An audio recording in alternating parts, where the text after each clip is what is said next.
Welcome back to the show, my friends. I am your host, Eric Szilagyi. If you've had an uncomfortable experience and you'd like to share it here on the show, please get a hold of me at contact.uncomfortable@gmail.com. The world wants to hear your experience. They want to hear your story. So reach out to me and let's get yours on the next episode of Uncomfortable. If you haven't yet, make sure to follow us on Facebook and Instagram, both at Uncomfortable Podcast 65. And when you do, please make sure to leave us a 5-star rating and review. That alone is the one most important thing that you can do as a listener to help get the show out into the algorithm and out in front of more people. With more people listening, that means more great stories coming your way. Have you had a chance to check out the Uncomfortable link tree? It's the single best place that you can find anything and everything uncomfortable all in one spot. All of my Uncomfortable episodes, links to the YouTube, links to the Penford Media documentary series that I'm featured in, and all the other podcasts that I've had the pleasure of being a guest on. That's linktree/uncomfortable1, and uncomfortable is spelled like the logo looks with the lowercase u and the uppercase N. That's also probably the easiest way to find the Eventbrite link for tickets to Bigfoot and Brews and Spirits 2. Tickets are on sale now. Make sure you snag yourself a pair. And this year's event is headlined by Amy Boo from the Olympic Project and Project Zoo Book, Scott Tompkins, the creator of the Bigfoot Mapping Project, John Hickenbottom. He is the Salt Fork State Park naturalist, and the paranormal side of things will be rounding out the day with the Archbishop Christina Rake. But to start the day, journalist and speaker Shitan Nuar will be opening things up with a factual account of the Dewey Lake monster sightings from back in 1964. If you haven't yet, make sure you get your tickets. That's going to be the best Bigfoot and brews we've had yet. Also, we're getting ready to launch the online store for purchase of Bigfoot and Brews' newest designed t-shirts. Those who decide to order online will have a significantly bigger option as far as colors and placement of the logo. It will be available down the center of the back of the shirt, also with a variation of it down the left chest and torso. The shirts will be imprinted with the Uncomfortable logo on the sleeve. And as I said, online orders in advance do not need to be shipped. They can be placed. When prompted, simply say pick up, and I will have those on hand for you the day of the event. If you want them shipped to you, that's fine. But if you want to avoid the shipping cost, you will be able to select pick up, and I will have those for you at the event. Look for an announcement next week for that store to open up.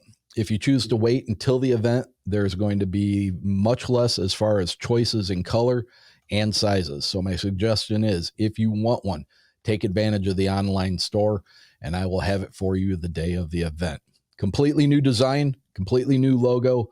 I'm psyched about it. It looks great. I'm very excited for you guys to see it.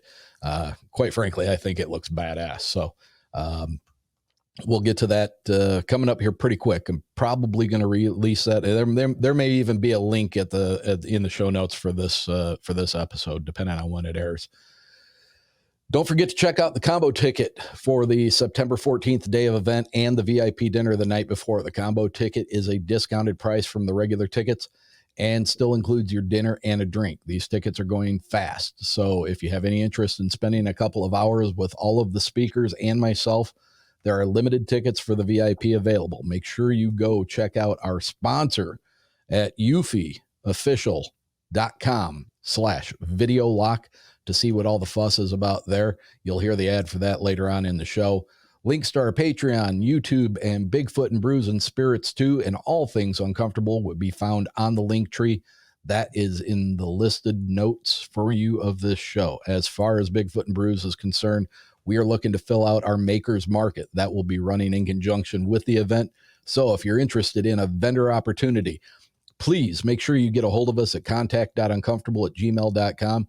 There will be a linked video in the show notes to tell you a little bit more about that opportunity. Also, we are looking for sponsors for Bigfoot and Brews and Spirits too. There's a good deal of cost that goes into putting on these types of events. And if you would like to help the event financially, we would very much like to hear from you. Again, reach out to me at contact.uncomfortable@gmail.com for more information on that. Tonight's guest is responsible in large part, for my episode that I had with Todd Standing in, I don't know, maybe 10, 12 shows ago. Logan is with us again. I aired his episode the day before or the week before the Todd Standing show, just to kind of get you guys primed for it. Logan facilitated the introduction and did a lot of the legwork with getting that interview set up for me. So I know I speak for not only myself, but a lot of my listeners. Logan, thank you. Thank you very much for the efforts that you put into that. That was one of the finest discussions. I said this earlier before we started recording, and it's not an egotistical comment on my part, but I believe that was one of the finest conversations I'd seen Mr. Standing take part in. He talked about a lot of things that he doesn't often talk about, if ever, in any other interviews that I've seen. Logan is here tonight to discuss a project that he has in the works, and it sounds like, from what I'm to understand, will be coming out to the light of day to you guys in the very near future. So if you're ready, let's get into it.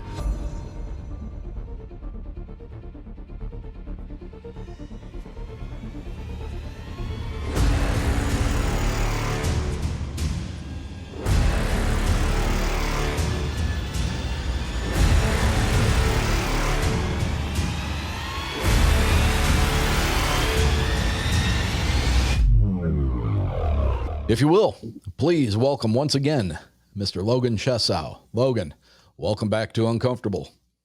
Good to be here, Eric. Glad to have you back, my friend.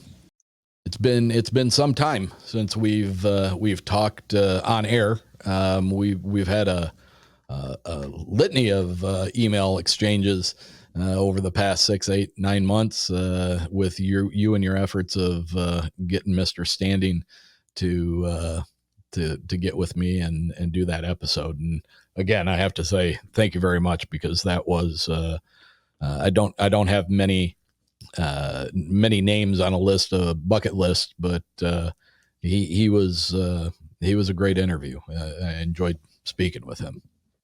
Yeah, for sure. And in the meantime, I've listened to all your podcasts in between, so I'm up to date. Well, I appreciate that too. So not only are you a guest, but you're an avid listener as well, and it doesn't get much better than that from my standpoint.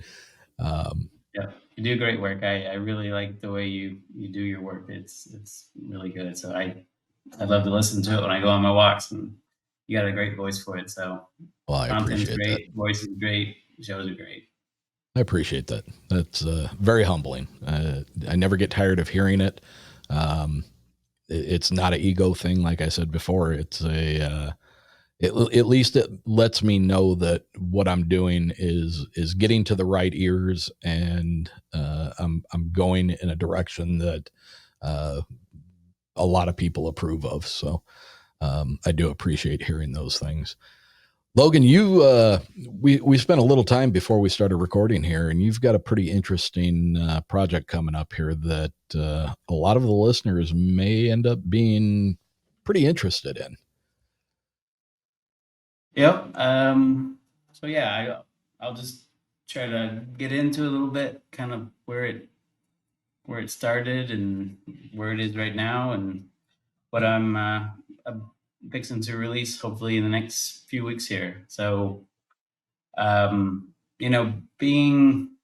say I'm more of in Todd Standing's kind of collaboration, even though it's not like an official like BFRO kind of group, right? But when the expeditioners go out there, you kind of turn into a little small family collaboration almost, right? So Sure. I hit up a lot of people out there. I talk to Todd periodically.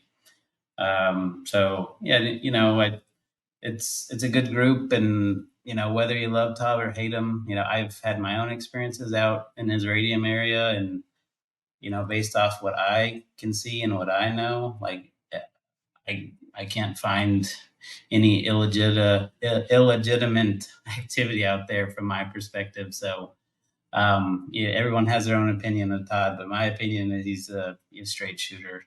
So that's just me. So anyone that disagrees with me, that's not a problem. But that being said, I've been out to Radium 3 times, and my last experience out there was really thrilling, and I think about it constantly because I'm laying out there and this Bigfoot comes up on me and walks right behind me when I'm sleeping at 5 a.m. in the morning, and I roll over and I hear it jump behind me, and it's again, I was too much adrenaline to actually look in that direction. I really wanted to, but that being said, having a conversation post that with Todd was like, we should really. I know everybody says the cameras drive them away, and that's like the Bigfoot stigma, but they come out here for us, and they're coming to the trailer like pretty much every expedition. They're hanging around, they're coming in, they're doing stuff. So, I mean, I think we should put cameras up. And I said, yeah, I think that's a good idea. Like I'd put some money towards that if you wanted to do it. Like I kind of believe in that idea. And then, a month passes and I call him like, let me think through how we could do this and make it more efficient. Anybody can put a camera up. Everyone has cameras. Everyone has Ring cameras. It's not that hard. But it's about the data and actually being able to collect it accurately and have a infrastructure that's going to be sufficient, especially out in the middle of nowhere, right? So I kind of had that project in the back of my head, and I was like, so I basically what I come up with is around November, December. I said, let's build something that everyone can utilize. Even the people that can't go up to Canada, can't go to the mountains. Maybe they have a disability. Maybe they just have the income, finances, or maybe they just don't want to fly. Right? It could be a number of things, right? But everybody, I know so many people that are into Bigfoot, but they don't get out in the woods. So I really wanted to bring that to people, and I also think, if we do capture some kind of footage, I want people to know it's legitimate. I know Todd's stuff, in my opinion, is legitimate, but this is going to be coming like a collaboration between me and Todd. So I can tell you, like, I'm all about the discovery of Bigfoot. I don't care if I filmed a Bigfoot, like, I would do it just because I want it out there. I want people to know it's real, just based on my own experiences, based on my interest in it. Like, I just love this stuff. That's all I do is listen and research about Bigfoot all the time when I'm not working or with my family.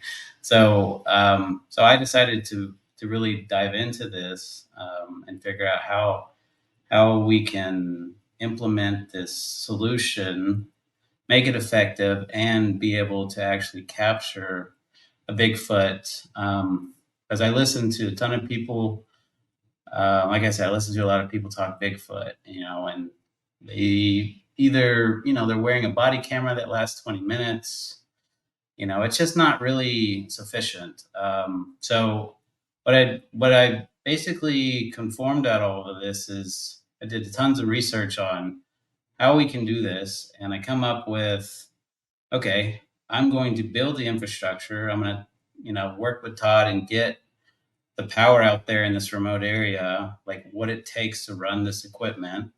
And I'm going to really try to make it like stream to a backend, to where it collects everything 24/7, 365 days a week, in theory. I don't, some of the like bitter cold in those mountains, when I get up there, I'm really going to have to insulate these cameras, but they're supposed to be -20, but I know it gets to -30 up there. Yeah. So I'm gonna have to insulate these. They actually have heaters on them too. On the So camera. they're pretty, yeah, on the actual inside the chassis of the camera, it actually has a heating system. So you can turn heating systems on these cameras. These cameras are, I'm starting with 2 cameras, and I'm going to call them north and south. So I have these cameras. I've been basically tweaking these things and setting the settings for the last 6 months, getting them to the point where they're ready. But they're awesome cameras. They can go up to 4K, 60 frames a second. I mean, they're legitimate. They're actually a pan, tilt, zoom. I can spin them around. I can go up and down any direction with these cameras. And they're night vision, and they have, I think, a 200-foot zoom, something like that. Do they have Um, auto pan and zoom? So like if something were to walk in front of the camera, is it going to pick it up and follow it? I could do that, and I thought through it, and I don't want to start with that at first. Um, just because there's going to be a lot of expeditioners out there, and I don't want it to follow them around. I want it Right. to be stable. I think in the off season, winter, I'll enable it to actually follow things, but like summertime, I just don't want it to just follow people walking back and forth. Right? It'll just be like an annoyance to people too, because not everybody just wants a camera following them. They're out there Right. for an experience. They're not out there to be filmed 24/7. So it does have a lot of features to it that are like follow. It has facial recognition. It has everything as far as some of those things. But again, I don't. I want to start with really just getting it out there, getting it going, and getting it available to people to use. And then we can get more into the functionality of maybe we should turn on some of these features, right? So I really just want to start simple and then grow. So that being said, I've done all the research. I've built a backend architecture because I'm an engineer. I've been in IT for 20 years, so I have a mentality as I can do anything. So I was like, I'm going to do this. So I built over the last 6 months, built about backend architecture. I built everything to do with this. I basically got it ready to release. So it's going to be built into an app. We're going to call the app Discovering Bigfoot. It's going to be on Android and iOS.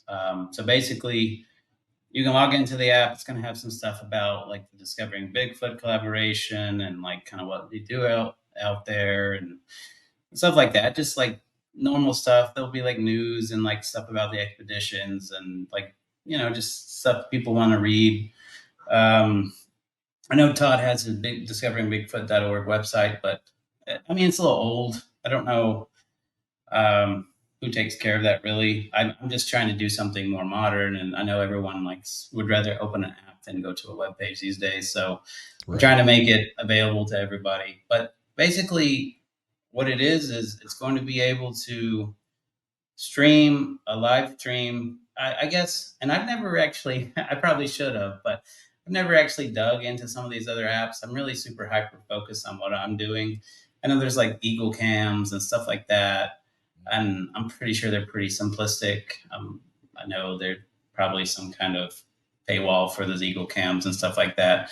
But I mean, what I'm doing is I'd say similar to that, but it's going to be um, it's going to have day and night vision. It's going to be really good quality film. It's going to have the ability to log into both whenever you want to. You log into the app 2 a.m., go into it, see what's going on, and then it's going to be something that people can go to that, like I said, they can't get out to Canada. They can't go, or for whatever reason they really are interested in the subject and they just want to say what's happening in the woods because this is just my perspective. You really have to go out there to really make your own like call on this, but my experiences out there is there's a lot of activity, and I know Todd's been in that area for somewhere between 10 and 15 years, and he's most expeditioners I've known have seen, heard, felt, seen evidence, seen tree breaks, seen the prints, had activity inside the base camp or around the base camp. So I'd say like 80% of the activity just is centered around where you're actually staying there, in my opinion. I think Todd's opinion would be the same. So to me, it's like they're coming in just to check people out, Right. and they've never had a problem doing it, right? And so I know the stigma is, put cameras up, they'll never come around, but they always come around. So I think we're putting these up with the intent that we want people to be part of the discovery and be able to do it. And uh, losing my train of thought here. So part of the discovery, and then we want to like discover Bigfoot. Like no, it's either 50-50 with people you think Todd's legitimate, or in the other half people think he's full of it, right? So I'm on the first half, and there's a lot of people on the other half, and if people don't think his video is real, if we can capture something um, on this 24/7 live stream, then that'll, if it looks like his Bigfoots that he's captured, that'll pretty much definitively say it is, right? Or if it looks Well, different, maybe it let, will look a little different. let me play the devil's advocate here. Let me take the stance of somebody who doesn't necessarily believe that Todd's evidence is um, real. So you're going to put out two cameras. Is that correct? Yeah, well, I'm going to start with two. North and south. What is, if any, your safeguards to keep somebody from hoaxing a passerby, or if, because the collaboration is with Todd and his reputation is so 180 from one end to the other, are you prepared to deal with people saying, that Standing's involved with this, and that it looks just like the damn Muppet that he took a picture of? That's not real. Um, you know, it is what it is. I think even with footage, there are going to be some people that say it's fake. So I, from my standpoint, I'm going to have the entire start to finish. If something is captured when it came in the frame and when it left the frame, and it's going to be there, and not going to be manipulated, and I'm going to have that, and it's going to be pretty much saved. So I'm going to save probably 2 months worth of data on the back end. So basically 24/7 times 60, that much data on my back end before I start archiving it. So if people think, oh, we're just trying to get some guy in a suit out there and run across the camera, that's really not the case at all. Like, I mean, that's going to be totally not what we're in this for. It's Right. for, we know. Well, and again, I was only playing the devil's advocate because No, there's no, going I to be get it. those Yeah. people out there. Are these cameras? Like, because you said moments ago, you said you don't want the cameras to pan and follow passersby because there's investigators or researchers or enthusiasts that are out in that area at times through the year. Um, are you taking steps to make sure that these cameras are not not easily detectable?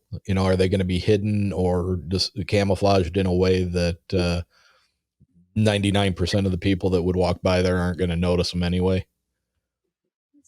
Um, we're gonna do our best to do that. It's probably gonna end up putting it into some kind of tree, most likely. It's I haven't decided where exactly the best spot for these are, just because I'm not there right now. I mean, I have an idea, but when I get there, we'll kind of make those indecisions. But I mean, they're not small cameras, so I mean, anyone honestly that's really looking for it, it's not like it's Where's Waldo, like it's like a 5 pound camera. Like, this thing isn't not to be played with, Yeah. to be fair with you. So we're gonna paint and maybe put some foliage around it, but I mean, it's there to be there. And we're not trying, we're going to put it out with the intent. I mean, I kind of agree with it too. Todd's all about intent. Like we're not putting this out with the intent to be any kind of, let's go kill a Bigfoot, or let's like, do something nefarious. Like we're doing it with the intent to prove the discovery that these creatures, these people are real, and then go from there. Right? It's we still have to prove it. And to me, I know everyone says it's DNA or a body, but I think we should start with a video. Let's I, start with the I video so agree we can with get more people out there to get DNA in a body. I agree with that. I had a conversation with a friend of mine once about Scott Tompkins, who is there in Texas with you, the guy who created the Bigfoot Mapping Project app, and I suggested that he talk to him, and because Scott's a great guy, and I mean super personable and full of a ton of information. Um, and he didn't want anything to do with him because he was not aware of Scott's stance, whether he was pro kill or pro life for these creatures, and Scott's very much pro no kill. In fact, to the point where there's a latency between when he gets a new report that he adds to the Bigfoot Mapping Project, so that it's not uploaded and available to the public immediately, so that it could put somebody on a very fresh trail or a very fresh sighting. So people who were interested in getting a body would be able to be on the scent or on the trail of something that was very fresh sighting. So I agree with that. I understand science requires that, and I understand the logistics behind that, but I disagree with it because my personal belief is that these things are much closer relation to us than to just a dumb animal. So Yeah, for sure. I'm in the same boat as you. I think they're. I would lean towards more of a people, and I'm not for killing anyone. So yeah. yeah, I'm all about proving and protecting more than like proving and dissecting. How's that? So Yeah, yep. So for some reason, whenever that conversation comes up, and I guess it's kind of prudent right now because the newest effort in the new reboot of the Planet of the Apes has just come out in theaters. But I mean, that was always something that, like in the original Planet of the Apes, when I was probably 10 or younger, the first time that I saw the original, that was the apes were taking the humans who were mute at that point, and they were dissecting them and they were doing experiments on them, and they would think nothing of putting a human on a slab for science, and that affected me. Is as funny as that is, that affected me as a kid because I was like, man, that's wrong. Why would they be doing that? I understand it now as an adult, but um, whenever that discussion comes up, I always go back in my head. I always go back to the original Planet of the Apes and how the apes were treating humans. mhm. Yeah, yeah. So so that being said, so the functionality of the app is going to be simplistic, right? You're going to have two live streams. It'll be kind of like logging in. You're going to log into the live stream. Let's say we'll call it live stream north and live stream south. You'll just have two buttons. Click on one. You can make it a full screen. When you undo the full screen, you hit a button and you can do, like, if you actually see something, you can report a sighting, right? So it goes into a load. That sighting, basically, you can put a description in there, top center, such and such, and you put a time in, and it auto generates what camera it's coming from, depending on which camera you were clicking from to begin with. And that all goes to a backend real time database. Like basically a NoSQL database that's part of the infrastructure, and it's real time, right? So when that happens, the user gets logged. I get that information. I can share it with whoever. I share it with the collaboration. I can do, and then whoever reported it, I'll get back to them because I have their email, and then say, hey, we're looking at this. People, again, anyone can screenshot. Like, I'm not going to Netflix it to where you can't screenshot stuff. I don't care if people take, screenshots or whatever, or, I'm going back and forth on putting that functionality of, recording 30 seconds back or whatever. I don't know if it'll be super helpful. I'm going to have, like I said, the content's going to be on the back end for 60 days minimum to start with. So if you report something, I'll be able to find it. If you find it, I'm not about taking credit for things. I'll be like, this person found this and did it. And, if it's a real discovery, we'll name it after whoever did it. Right.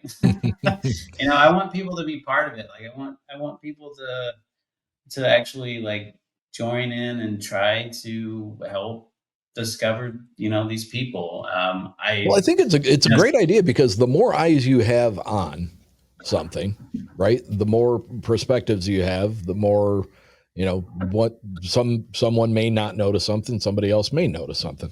um, I like the idea behind it. Especially giving what you said earlier with holding on to 60 days worth of video before you archive it. If somebody does screenshot and make a report, um, the interesting thing I think about this is where everybody is so used to bitching and moaning and complaining about TikTok videos or reels or shorts, because everything is edited down to, there's the picture of the Bigfoot face and there's nothing leading up to and nothing after the fact, and that seems to be a sticking point with a lot of people. Well, what about the footage beforehand, and what about the footage afterhand? Well, you're actually going to be in possession of all of the footage prior to and post sighting, if there is one, correct? Yes. So, and again, I'm not. If someone reaches out into I put like a whole almost business to this, but like my email address that I created for this application, and says, hey, would you feel comfortable sending me midnight to 2 a.m. of this, right? I can set a permission on the back end and send it to them, send them a hard link to that. And it's not going to be difficult for me to send them something like that, and they can do it themselves. If they want to go back 2 hours, if someone's really into it and they're like, man, I really thought I saw something, I'd like to look at this. Like, I can literally send that to them. And, I'd probably be looking as well. But I mean, uh, I just like that capability. Like, everything is super scalable about as far as what I built. It can support, like, it auto scales. So technically, it could probably support 50,000, 100,000 people viewing this thing at one time. I haven't So tested that theory because I don't have the user base yet, but technically, it should be able to do that. so within the app, will there be a place that recent captures or captures of up until, like, say I purchase the app and I get it loaded on my iPhone and I start utilizing it tomorrow? Will there be a section within the app that will have previously caught footage that is accessible, so I could go back and I can look at, Joe Blow on December 23rd, 2023 reported this, and here is the block of footage that he says he saw something in. Yeah, and Will that's what I want to get to. Like, once we get it going and people start doing sightings, like, I Mhm. can make a whole new just page just for I'll just probably embed a link to it because it's just not worth making a bunch of video players on top of the app. But embed a link to, and then let people go and watch it, right? Like, what do you think about it? Like, is Right. this legitimate, right? I mean, I'm really hoping for, like, up close and personal, to be honest. But I know technically you probably could get something that's 50, 100 feet away and it could be something, right? So having everyone's opinion on something isn't a bad thing. So I think what you're saying is what I'm striving for is collaboration with other people, like open minded. I can I can share the details of everybody's sighting, but I think, it might get to the point where people are probably putting in, if they get late, if they, want to joke, they'll put in some kind of joke in where everyone can see it, and, not going to be like productive. So it Right. has to be Right. controlled a little bit. Yeah, But, definitely. You'll have the errant person that goes in there and has a bit of fuckery on their brain and just to log in and pay, like, do this subscription. And I will say I'm doing this basically, just because I have a passion for it, but there is cost. I spent sure. 8 months, like, developing this thing and through writing out the code, writing out the infrastructure as code, writing out the application, buying all the equipment, helping Todd plan power, helping Todd do some other stuff with this, trying to, like, I've spent, I don't know, 1,000 man hours of my time doing this, right? And to keep it going, it will have cost. I think I've managed to make the cost, at least for right now, proof of concept, like, maintainable, right? It's not going to break my bank, right? But going forward, if everyone really appreciates it and wants to do it, and, like, subscribes, and I don't want to make the subscription super expensive either. Like I was chatting with you earlier, I wanted to make everyone available to it. So I really don't know. I haven't really set the exact price point, but it's going to be, it's going to be less than $9, or somewhere between $5 and $8 was where I'm tinkering with Yeah. in my head. Um, I think for what it is and what it's worth, I think that's reasonable. If people think it needs to be like $1.99 or something, I could entertain that as long as we can get a lot of people doing it, right? Right. Um, so I can make it affordable as long as a lot of people subscribe and do it. But, even if we don't get anyone and people hate it, I think long term, we can still use it to, discover Bigfoot with. Like, I'm still going to keep it going. I might cut the infrastructure down a little bit so it's a little more maintainable, but I really want it to, like, be something that's, well taken by the community, one, and to people to know that I'm not really doing this just to make an app to make $5 off of people. I'm really doing it because, um, I really do believe there's stuff going out there in that area. One, and I really do believe Bigfoot is a real, I guess you could call them a people, right? So to me, there's so many people that are into Bigfoot. I don't know. I don't know why. To me, this is nothing but good ideas. Like, Right. nobody, and, like, I know you and me talked a little bit, and some people have maybe done something similar. Hmm. Um, I just don't know of those people. So if someone's doing this already, that's great. I just don't know about it. I just don't. All the people, the mainstream podcasters I listen to, the Bigfoot groups, the BFRO people, I don't think they're doing this right. I think they're either boots on the ground, weekend people. Maybe they don't really know how to get into the weeds with it. So I'm trying to get into the weeds with it so I can bring it to everybody. Well, we touched on this a little earlier, and the natural discussion that follows when somebody brings up, did you put a camera up? Oh, they're afraid of cameras, or they know cameras are there and they stay away from cameras. Do we know that? I don't think we know that. I think we make an assumption, and I think that because evidence is so far and few between as far as photographic evidence goes, and as far as trail cams go, I think that people have just made an assessment or an assumption that they must know cameras are there.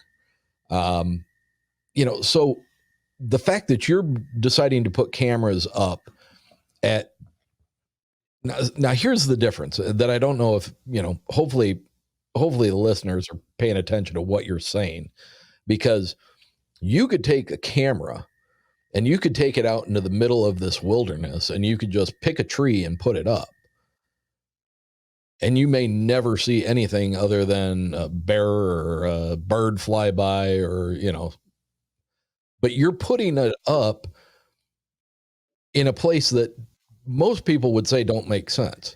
And that's because you're going to be putting it close to where you guys have had multiple experiences at your base camp, because they're coming there to view you. When you go out into the forest, into the woods, you're in their part of the world, and they can stay as far away from you as they want. But if they're attracted to you and they're attracted to what you're doing and why you're there, it stands to reason that you probably have a much better chance of catching something, putting the camera placement where you are, versus just picking a tree out in the middle of the woods and hoping you plotted the GPS right so you can go back and get it back one day. Yeah, and I think I'm kind of with Todd on this, and people can disagree for what they want, but I really do think that they're pretty good at like seeing the tracks and what the trackways are and where people have been. And if they see some evidence and some twigs and they're really good trackers and they know that you're putting something up on this tree, most likely they're going to stay away from it, right? It's just, if they're that good and they're that in tune with their environment, like it makes sense. Like, so I would agree with Todd on that aspect of a lot of people are putting it up for the wrong, like bad intent. Maybe, maybe they are more in tune with higher senses and they understand, like you have the intent of, being deceitful when you're putting these cameras up, and they can see your trackway and they know exactly where it is and they don't want nothing to do with it, right? So I'm putting it up with the intent of, you know, discovery, protection, and getting the job done, in my opinion, because no one's done it yet. And I really, really just love the subject. And I think this area of all areas, and this is me just because I've been out there, people can disagree. I think it's a really good placement, middle of mountains and radium where there's a lot of activity, a lot of reports. I have no expeditioner that I've talked to that's had a negative experience out there that I've talked to personally. I know most of them that have been out there. So Negative I in the think, way of negative is a like, negative. oh, I didn't see nothing. I think Todd's full of it, right? Oh, I okay, like most okay. of them. Most of them have some type of, like, they hear something, they see something, they feel something, right? I got you. In some aspect where they see the evidence. Like, it's not like the second time I went out there, I didn't really have any interaction, to be honest, right? And that was okay to me because I had a good time. I still saw a bunch of evidence and I enjoy the subject. The next time I had a ton of stuff happen to me.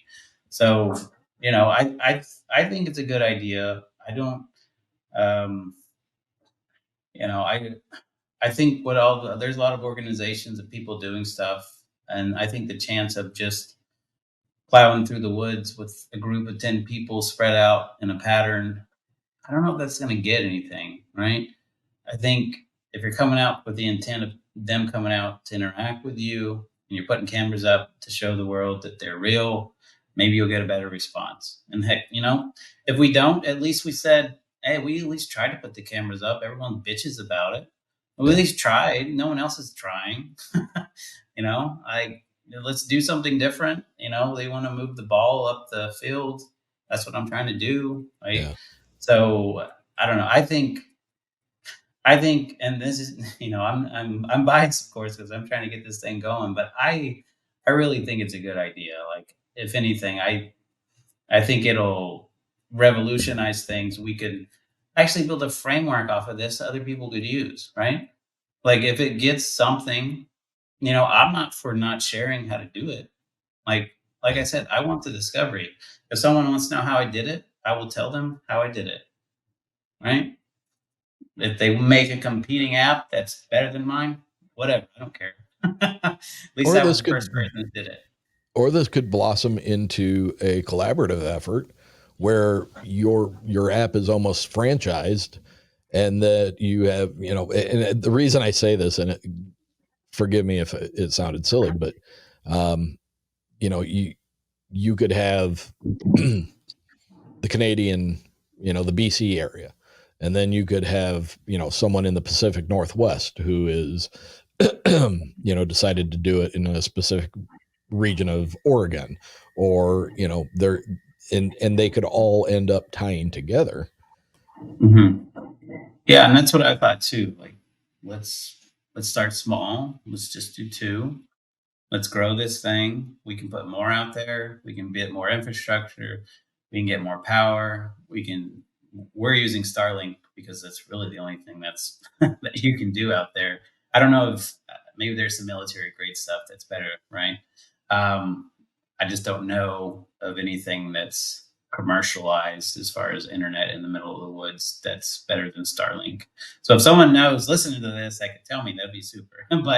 Um, but yeah, it's a framework. I want to build it, and I want to expand on it, and I have lots of other ideas that I can do with it. I just need to get you know version one going, and then I'm going to build off of it and go to version two and three.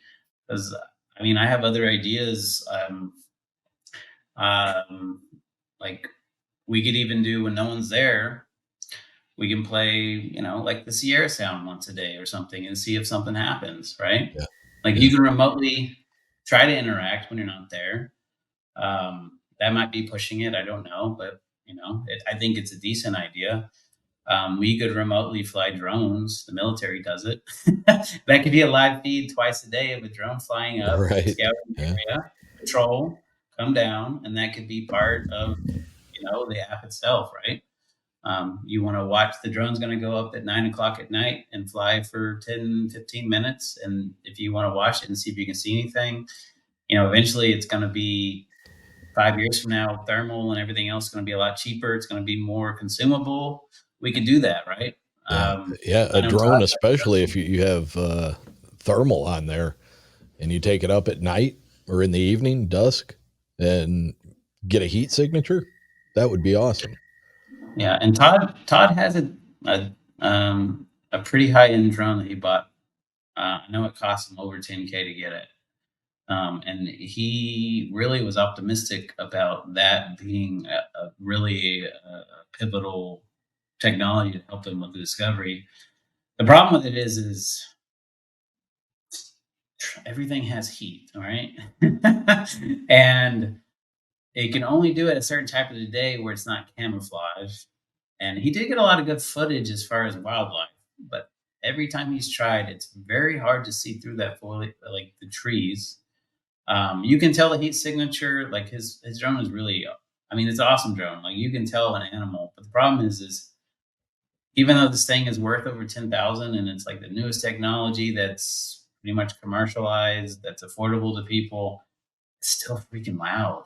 Like Yeah, it's 400 feet in the air and I can hear it, and then it's that's the middle of that's the what woods where it's that's what's quiet. amazing to me about people who are witnessing um, unusual movement of lights in the sky. How many people still go back to, oh, that's got to be a drone. That's got to be a drone. It's a drone. Drones. Now the military may have some whisper technology on the drones that they use, but anything that's commercially available to people within our uh, purchasing power, drones make a lot of noise. They Yeah, just do. it's like a high hum too. So if I'm an intelligent, whatever you want to call it, Bigfoot out in the woods, and I hear a high hum above me, I'm not gonna go walk out and look up and try to get in the field and see what it is. I'm gonna hide under a tree until it leaves, right? So I Right. just don't know that the drone's the answer. I think it's a good, but until we have amazing drones that are like bugs that are thermal and 10K and dip diving through trees and stuff. I just don't know if it's going to get us anywhere. Yeah. You know, so yeah, that being said, I have other ideas. There's tons of stuff that we can go in version 2, 3, and 4 with. I just want to start with, let's do the live streams. Let's see if we can get anything that way. And we'll just build on top of it. I'll put extra content on the app as far as when people are out there, what they're experiencing, because a lot of people, they go out there, they don't want to share their experience like on YouTube, right? But if I can get people to want to do that and share their experiences, I can put that on the app as well and like say, well, this is what happened this week. This was happened this week. Here's a video of this guy and what happened to him. Because Todd does a good job of like talking about Bigfoot and like what he thinks it is and what he thinks is going to get to discovery.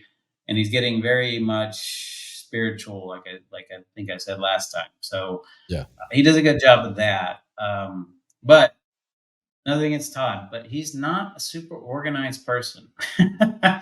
I think to be scientific and to collect data and to do some of these things, like the first time I went out with him, I'm like, man, you really need a grid system out here, and you need to like every time you see something, like have a GPS locator of where it is. And anyway, that's just not him though. Like he kind of feels his way through stuff. He's a documentarian. He wants to do the discovery, and he's really good at what he does. But if you ever go out with him, he's not organized, right? And I'll tell that to his face. He's not. He knows it.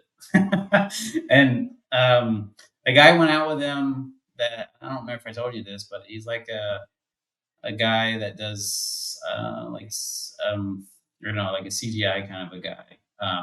Because from that guy's opinion, he doesn't think Todd could have faked it because he's in the industry.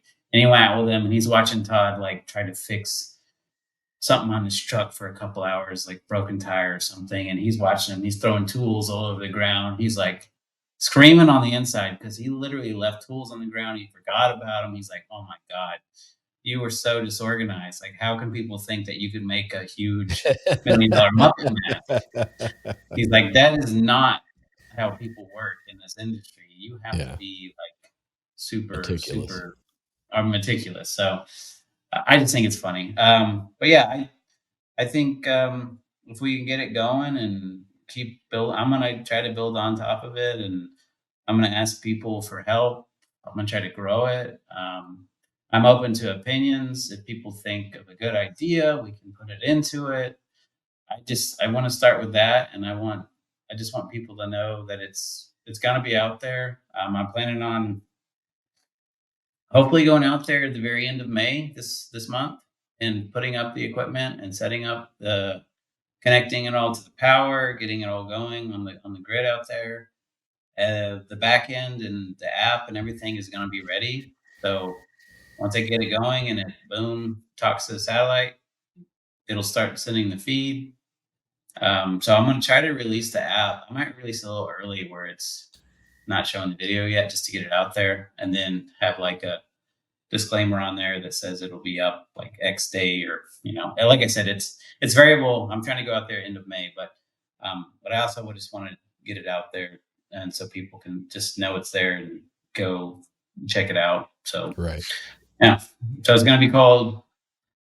And again, I'm not being super creative with this. I'm using Todd's methodology, but I really like the name, Discovering Bigfoot, off his documentary. So again, when people log in, it's to join the discovery, to discover Bigfoot. So I've always liked that title. Like let's discover this together, right? So it's a labor of love for me. Like I said, Todd's good at what he does. I just want to have people have a sense of, this guy, and again, believe what you want to believe, but this guy is legitimate in my opinion. And I think this is a very good proof of concept to try to get like the ball moving. Well, I think it's a great idea. I think giving your membership, your members, some ability to screen capture is a great way to garner interest, because there are going to be those people who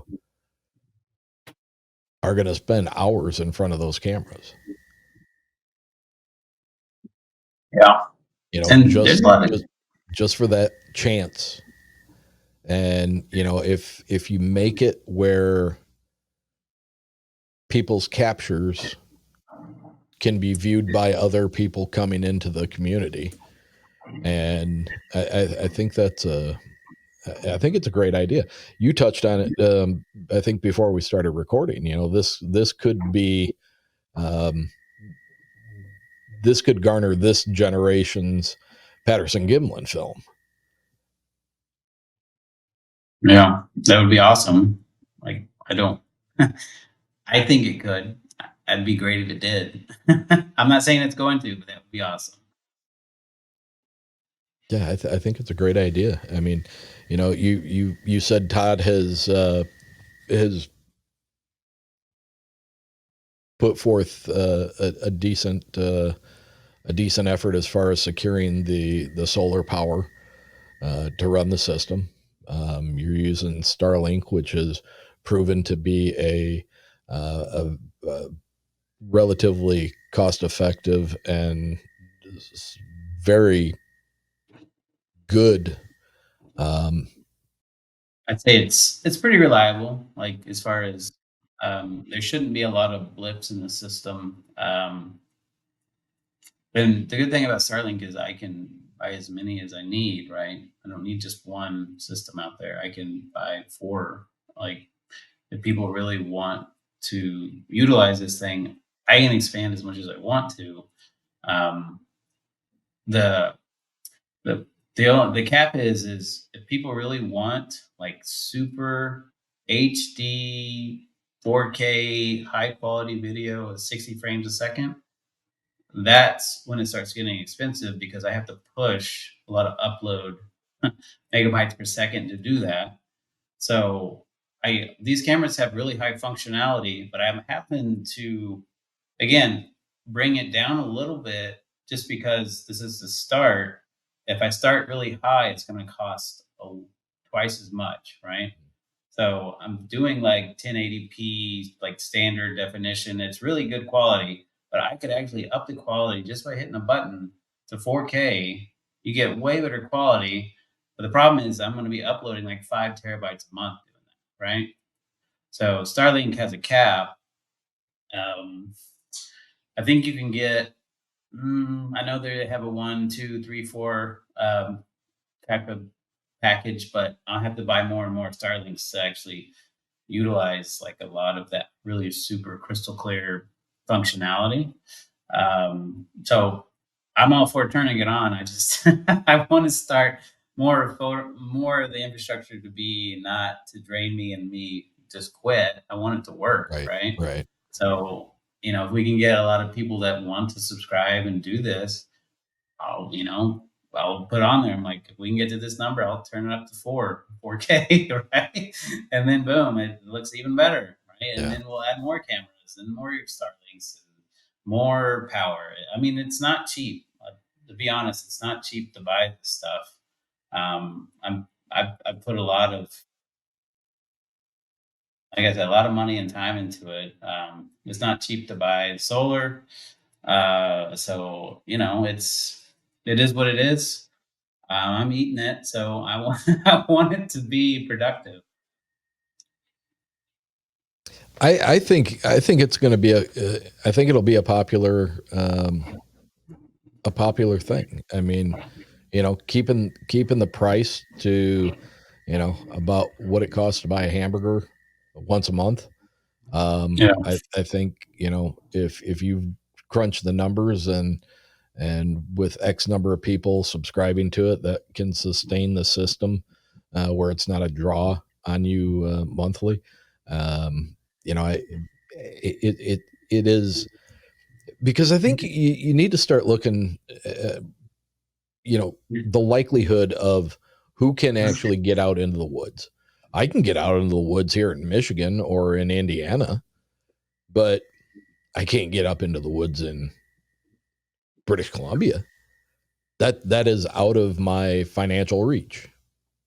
You know, there are other things that I would allocate that money instead of jumping on a plane and then paying Todd whatever his fee is to take me out 50 miles into radium to have these experiences.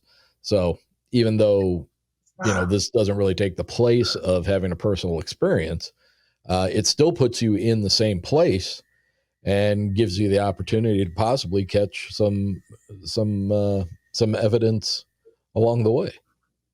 Yeah, and people will know when there's going to be people out there, expeditioners. So when there's people out there, it's more likely that they're going to be around. And most of the time out there, like I like to stay up. Like sometimes I can't sleep out there when I'm out there, so I'll try to stay up to like 1 or 2 in the morning. But you get kind of tired and hosed and you pass out. So I need someone to like between the hours 1 and 6 in the morning. I need someone Right. to watch those cameras, right? To see if something's happening. I want to see if they're banging. They've come up to the RVs that most people are sleeping in and like banged on the end. When I was in there, they like hit the end, and then when Todd was in there last year, like they literally lifted it up and dropped it. Right? Like if I can get that on camera, like game over, right? Like how are you gonna prove that Hercules dropped picked that trailer up? It's yeah. I think it's win-win for everybody. I think I'm doing it for the right intention, and I think it's something that's scalable and growable, and no offense to any other researcher, whatever they're doing is really important. I think I've learned a lot out of what people are doing and troubleshooting and trial and error, just listening to other people and their thoughts. So I still think boots on the ground is really good. I think uh, what people are doing as far as research is really good. I'm just trying to scale it quicker and have more people and more eyes and do something different. And become innovative because, I mean, if you're listening and you do any kind of boots on the ground investigating, how many times do you go out and do the same thing every time you go out? Are you, smacking a tree with a piece of hardwood? Are you, doing whoops? Are you doing calls? Are you blasting the Sierra sounds? I mean, those things are all valid, but when there's a new idea and somebody who is pushing the envelope into a different area that we haven't done before, I think it's got every bit of the same right to be a part of the research that's going on, and nobody should be mad about it. I mean, if everybody's goal is to provide discovery about these things, then why would anybody be upset that somebody's going off in a new direction? It either I pans think the out, only yeah, and you keep doing it, or it doesn't pan out and you stop doing it and you wait till the next good idea that comes up. in my opinion, this is again just my opinion. The only people that I would say that would be negative about it are the people with the big egos that only want the discovery to put their name on it, right? Mm-hmm. So I don't have an ego with it. I just want the discovery. You can. I don't care. Todd can take it for all I care. He called it the Todd Standing footage again. I don't care. I just wanted to. I'm the guy in the back that's trying to get it done. I don't need credibility. I don't need any of that. I just want it to work. I will be very interested in how long once you launch and the the first reasonable piece of evidence that's going to make somebody go, what the hell was that? Not definitively a Bigfoot, but really strange. And what is it? I wonder how long it's going to take before a certain organization starts beating on your door and wanting your database?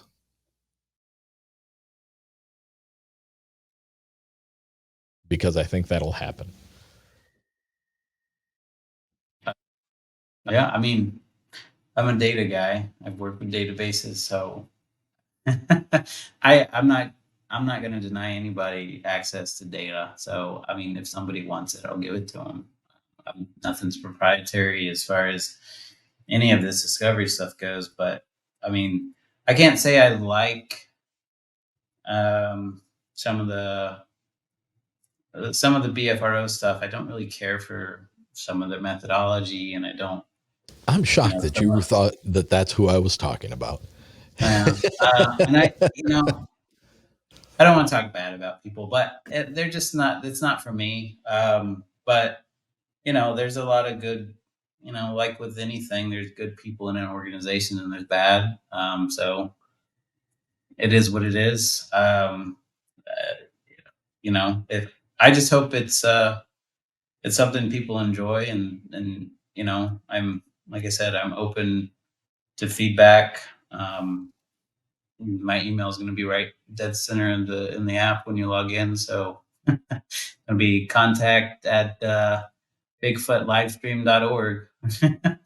So send me an email. Go ahead and send me an email now if whenever you release this footage, or sorry, the audio and the video here. Mhm. If anyone wants to contact me, please feel free to. I if someone has a good idea, I'm really open to good ideas. Like I said, I've dreamt this for like the last 8 months, so I'm good at architecture. But I'm never the person that says I know it all. So there's always good ideas. Now, did you say that there is there's a link to a video as far as about what the app's going to look like or how it's going to operate? Yeah, I'm gonna make you a video and share it, like a G Drive share for you, Okay, and I'll because send it I'd to you. like to, I if wanted we to can, send it to you, but I'm sorry, if there's a link that I can put in the show notes so that people can actually go and click on it and view it themselves. Um, yeah, I'll send it to you. I'll send you a link. It's gonna since the videos. I mean, I could post it to YouTube or something. I just um, problem is the format of it. It's a video of an emulation, right? So it's in development, right? right. So it's just easier to share it on like a drive share, and you click on it and it opens up a player on your phone. That's going to be the easiest way to do it on a phone. If I send you the link and someone's trying to do it on a like a Chrome browser, you might have to download an extension for it. You can Google it. You can look at the dot format of the video and Google it and find it in 5 seconds. If you're proficient at trying to fix those problems. Well, Um, what about just some screenshots of how it's going to look? Can you provide just yeah, a couple of screenshots so I can upload that with the show? yeah, I'll send that to you. Like I said, the footage might be screenshots of my backyard. So don't nobody judge me on the screenshots because they're not in Canada yet, Yeah. and I have to do testing, and they need like the I need to be at least 100 feet from these cameras just for latency. So really doing a lot of testing in my office, in my backyard, and just around random places. So yeah, so don't think the screenshots are the wilderness because they're not. I live in Right. Texas in the suburbia, right? So I'll just preface it with that. Well, you send me what you have that I can post along with the show when I upload it, and make sure that you let everybody know that email again if they want to get a hold of you and contact you about it. Yeah, it's contact at bigfootlivestream.org. Okay. I think it's a great idea. We talked before we started recording. There was a gentleman I had on the show not too long ago who some time back had done a very similar type thing, as far as a dogman project. But he ran into some significant problems, and it was more with the researchers that were going to be benefiting from the results of the cameras. Um, so he just said screw it and he shut it down. Um, Apparently there was some evidence caught, because there were people who literally would get home from work after third shift, and they would go on and they would look at these cameras out in the middle of Louisiana in the bayou, and um, you know just look for evidence. So I think it's a great idea. I think those people are out there. Um, it would interest the hell out of me to just simply be able to see that area, because we've heard so much about it, from Todd's documentary and a lot of the other things. Um, I think it's a great idea. I'm glad you do. I respect your opinion, Eric. So, I love your podcast. I honestly, you're the first guy I got in touch with. So, Well, I I was appreciate like, that. I want to go on Eric's show and see if I can, get people to get on board with it, and we'll just move from there. I'm not an I would expert be in my shocked. area. I would be shocked if there's no interest. It would surprise me a lot if there was no interest in this. I hope so. Right. I Everybody wants to be a, what do we call them, citizen scientist, or a civilian scientist. Um, but the reality is, with as busy as life is, and um,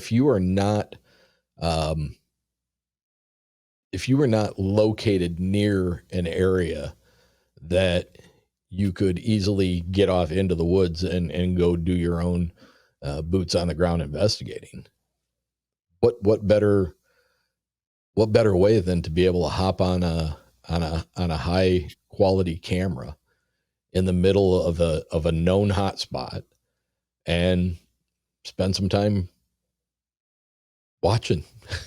I mean, Yeah. Yeah. And I've heard people talk about, so I'm in Texas, and I know I joined some Facebook group and there was like 10,000 people on it. It's like, I can't believe there's so many people in Texas that are into Bigfoot, and I don't ever hear anything. But I haven't really seen anything on that group that's like anyone's posted that's like really good, or something that to dive into, to right. be fair. But no, there's some area called Area X, Yeah.